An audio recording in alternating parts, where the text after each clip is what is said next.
గోదావరి జిల్లా విచ్చేసిన మన ప్రీతం ముఖ్యమంత్రి వైఎస్ జగన్మోహన్ రెడ్డి గారికి ఘనంగా స్వాగతం తెలియజేస్తూ భీమవరం ఈ 2-3 నెలల్లోనే మరి రెండోసారి రావడం జరిగింది. ముఖ్యంగా భీమవరం నియోజకవర్గం మీద, పశ్చిమ గోదావరి జిల్లా మీద ప్రత్యేకమైన ప్రేమాభిమానాలను చూపిస్తున్న జగన్మోహన్ రెడ్డి గారికి ఈ జిల్లా ప్రజల తరపున నా హృదయపూర్వక ధన్యవాదాలు తెలియజేసుకుంటూ, ముఖ్యంగా జిల్లా పార్టీ అధ్యక్షులు రంగనాథరాజు గారు, అలాగే వేదికను అలంకరించిన మంత్రులు, అలాగే శాసనసభ్యులు, శాసనమండలి సభ్యులు, నియోజకవర్గ ఇన్ఛార్జీలు, పార్టీ నాయకులకి, కార్యకర్తలకి, ఇక్కడికి విచ్చేసిన అశేష జగనన్న అభిమానులందరికీ కూడా నా హృదయపూర్వక ధన్యవాదాలు తెలియజేసుకుంటున్నా. అన్న,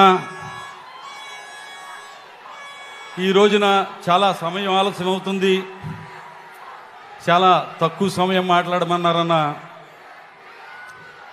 నిజంగా మాట్లాడాలంటే 5 నిమిషాలు టైం ఇచ్చారు. 5 నిమిషాలు మాట్లాడటాను కూడా మా నోరు పెగలడం లేదన్న. చాలా బాధగా ఉందన్న.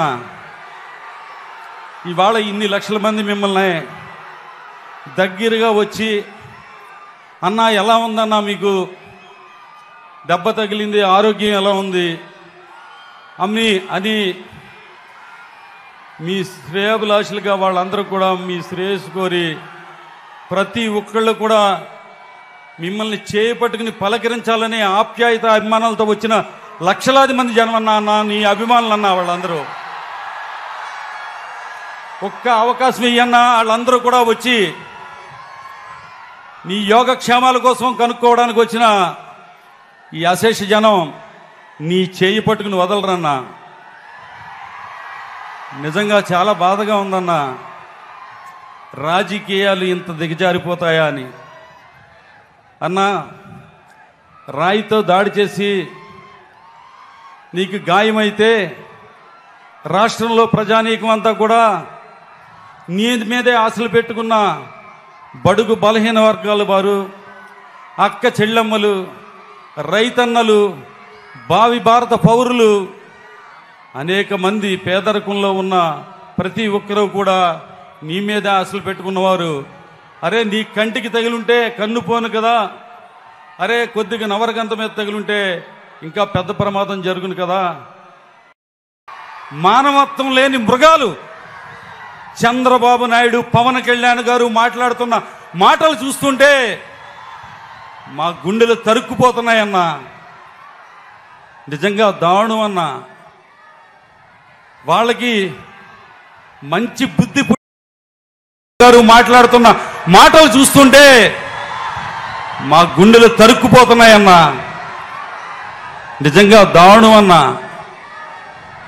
వాళ్ళకి మంచి బుద్ధి పుట్టించమని ఆ భగవంతుడిని కోరుకుంటున్నానన్నా. ఇన్ని లక్షల మంది సాక్షిగా మంచి మనసు అన్నదే లేదన్న వాళ్ళకి.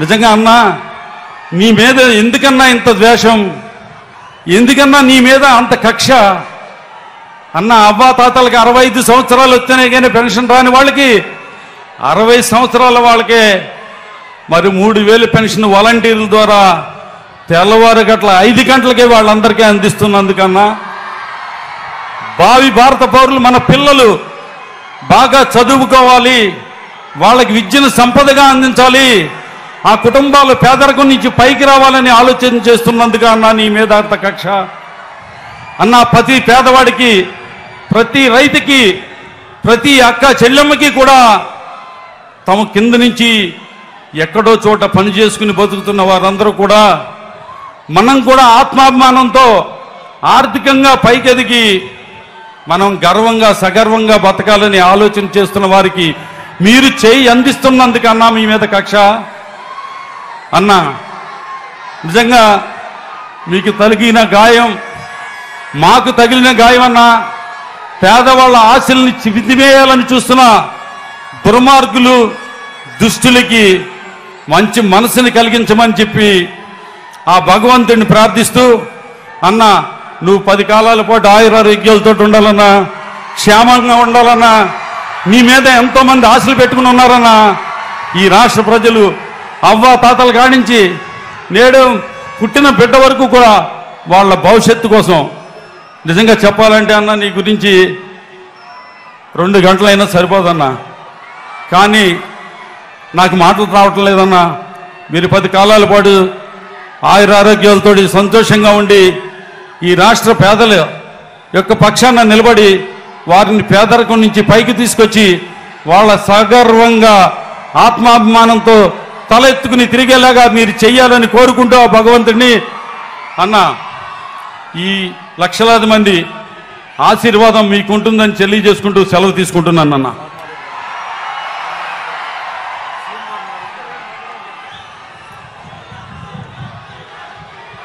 వైఎస్ఆర్ కుటుంబ సభ్యులకి అలాగే జగనన్న అభిమానులందరికీ కూడా మరి మీరు ఎప్పటి నుంచో ఎదురు చూస్తున్నారు, మన అన్న ఎప్పుడు మాట్లాడతారా అని. మరి ఇప్పుడు జగనన్న మీ అందరినీ కూడా ఉద్దేశించి మాట్లాడతారని తెలియజేసుకుంటున్నాను.